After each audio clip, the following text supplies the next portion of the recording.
उपमुख्यमंत्री अजित पवार आज सोलापूर जिल्ह्याच्या दौऱ्यावरती आहेत आणि आज सोलापूर जिल्ह्यामध्ये जोरदार शक्ती प्रदर्शन जे आहे ते अजित पवार गटाकडून करण्यात येणार आहे। आपण पाहतोय मोठ्या प्रमाणात सोलापूर शहरामध्ये बॅनरबाजी जी आहे ते करण्यात आलेली आहे। तसंच 2 जंगी सभा देखील अजित पवारांच्या सोलापूरमध्ये आज होणार आहेत। तत्पूर्वी आपण पाहतोय या ठिकाणी की उपमुख्यमंत्री अजित पवार यांचे बॅनर जे आहेत ते मोठ्या प्रमाणात लागलेले आहेत। त्यांच्या समर्थकांकडून हे बॅनर लावण्यात आलेले आहे आणि त्यावरती राज्याचे भावी मुख्यमंत्री अशा पद्धतीचा उल्लेख देखील केलेला आपल्याला पाहायला मिळतोय।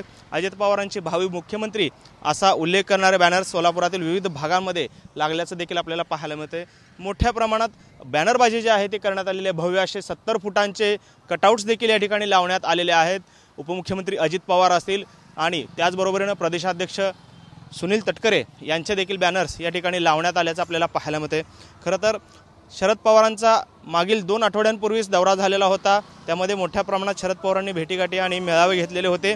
त्यानंतर आता अजितदादा पवार हे देखील आज 2 मेळावे जे आहेत ते घेणार आहेत। त्याचबरोबरीने राष्ट्रवादी काँग्रेस पार्टीच्या अजित पवार गटाच्या शहर कार्यालय आणि ग्रामीण जिल्हा कार्यालयाचं उद्घाटन जे आहे ते देखील अजित पवारांच्या हस्ते होणार आहे आणि या ठिकाणी मोठ्या प्रमाणात पक्षप्रवेश देखील आज होणार असल्याचं बोललं जातं आहे।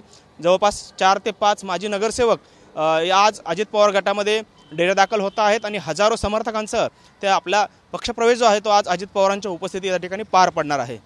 कॅमेरामन विनोद हुमनाबादकरसह सागर सुरवसे, T9 मराठी, सोलापूर।